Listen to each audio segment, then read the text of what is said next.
India দিয়ে বাংলাদেশ দিয়ে বড় বড় হাসপাতাল দিয়ে অনেক জায়গায় দেখেও আল্লাহ মঞ্জুর করিনি, আমার সুস্থতা পাইনি। এখন স্যারের এখানে এসে আমরা সুস্থতা পেয়েছি।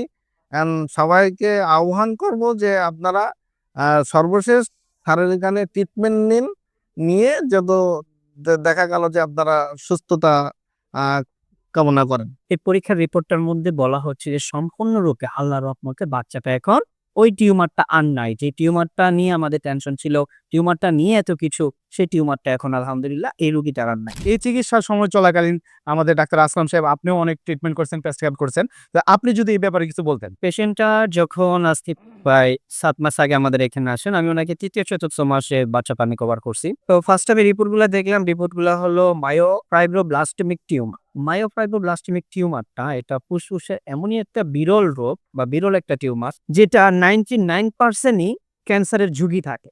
এটা ক্যান্সার হয়ে যায়, অনলি 1% এটা হতেও পারে, নাও হতে পারে। এটা বর্তমানে এখন পর্যন্ত বিনাইন টিউমার আছে, মেলিগন্যানে যায় না। তবে মেলিগন্যানে যাওয়ার সম্ভাবনা এটি 95%, এই মৃত্যু 99%। এজন্য আমরা এটা কেসটাকে ওইভাবে আল্লাহর রহমতে হ্যান্ডেল করছি। আল্লাহর রহমতে আমরা ট্রিটমেন্ট চালাইছি। ট্রিটমেন্ট চালানোর পর এটা হলো ওনার ফার্স্টের রিপোর্টটা ছিল, যে রিপোর্টটা নিয়ে রোগী আমাদের কাছে আসছে। এই রিপোর্টটা, এটার মধ্যে দেখেন আপনারা এই জায়গার মাঝখানে রিপোর্টের মধ্যে প্রবলেমটা বলা আছে। এটা হলো যে আমাদের ফুসফুসের যে ব্রঙ্কাল ট্রি দুইটা জায়গায় দুই ভাগ হয়। ওই দুই ভাগের একটা ভাগ এই টিউমারের কারণে ব্লক হয়ে যায়। এটা ম্যাক্সিমাম ছোট বাচ্চাদেরই বেশিরভাগ ঘটে এই রোগটা। তো সেই ক্ষেত্রে আল্লাহর কাছে হাজার হাজার শুকরিয়া যে আল্লাহ এমন রোগীগুলাকেও আল্লাহর রহমতে সুস্থ করতেছে। এই বাচ্চাটা ৭ মাস ট্রিটমেন্ট চালানোর পরে আমরা ওনাকে গত মাসে বলছিলাম যে আপনারা এবার পরীক্ষাটা করেন।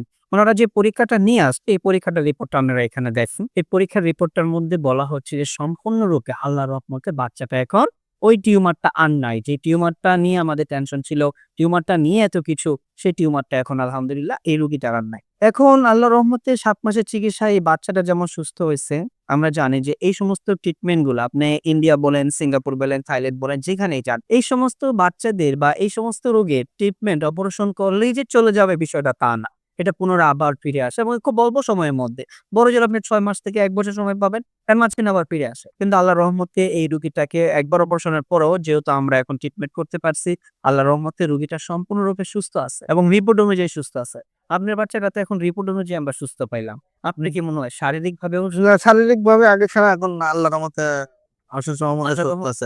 সম্পূর্ণরূপে সুস্থ আছে? জি জি যাক, আল্লাহর কাছে হাজার হাজার শুকরিয়া। এই যে আপনার ভাতিজি, আপনার মেয়ের মতোই তো আপনার মেয়ে, জি জি না আপনার মেয়েটা যে আল্লাহর রহমতে সুস্থ হইলো, এই বিষয়ে আমাদের গণস্বাস্থ্য হোমিওর চিকিৎসা বিষয়ে, আমাদের doctor S M Sarwar sir চিকিৎসা বিষয়ে আপনি যদি বিশ্ববাসীকে কিছু বলে সেটা খুব ভালো হয়। কি চান আপনি আপনার যাক, বক্তব্যে? আলহামদুলিল্লাহ এখন সমস্ত ক্রিটিক্যাল এই ধরনের পেশেন্ট বা তাদের উদ্দেশ্যে আমি বলতে চাচ্ছি যে আমরা যেমন ইন্ডিয়া দিয়ে বাংলাদেশ দিয়ে বড় বড় হাসপাতাল দিয়ে অনেক জায়গায় দেখেও আল্লাহ মঞ্জুর করিনি, আমার সুস্থতা পাইনি। এখন স্যারের এখানে এসে আমরা সুস্থতা পেয়েছি। সবাইকে আহ্বান করব যে আপনারা সর্বশেষ স্যারের এখানে ট্রিটমেন্ট নিন, নিয়ে যত দেখা গেল যে আপনারা সুস্থতা কামনা করেন। সম্মানিত দেশবাসী, আপনারা জানেন আমরা হোমিওতে কিছু কথা বলে থাকি যেগুলো সবসময় সত্য। সেটা হলো treat the patient, not the disease, but the symptoms. আর আরেকটা কথা হলো, সেটা হলো রোগ নয় রোগী যে চিকিৎসা ব্যবস্থা, আমরা প্রত্যেকটা পেশেন্টের জন্য আলাদা মেডিসিন সিলেকশন করি এবং তার ডোজ নির্দিষ্ট মাপে দিয়ে থাকি। যেভাবে আমাদের ক্যান্সার গবেষক অধ্যাপক doctor S M Sarwar sir এই পদ্ধতি দীর্ঘ প্রায় ৩০ বছর যাবত এভাবে ট্রিটমেন্টগুলো চালিয়ে আসতেছে। সেই ধারাবাহিকতা আমরা এখানে প্রায় ৪০ জন ডাক্তার নিয়োজিত আছি, যারা এইভাবে আমরা ট্রিটমেন্টগুলো পরিচালনা করতেছি। সবাই আমার জন্য দোয়া করবেন এবং বিশেষ করে আমাদের এই চেয়ারম্যান, গণস্বাস্থ্যের chairman doctor S M Sarwar স্যারের জন্য দোয়া করবেন। আসসালামু আলাইকুম।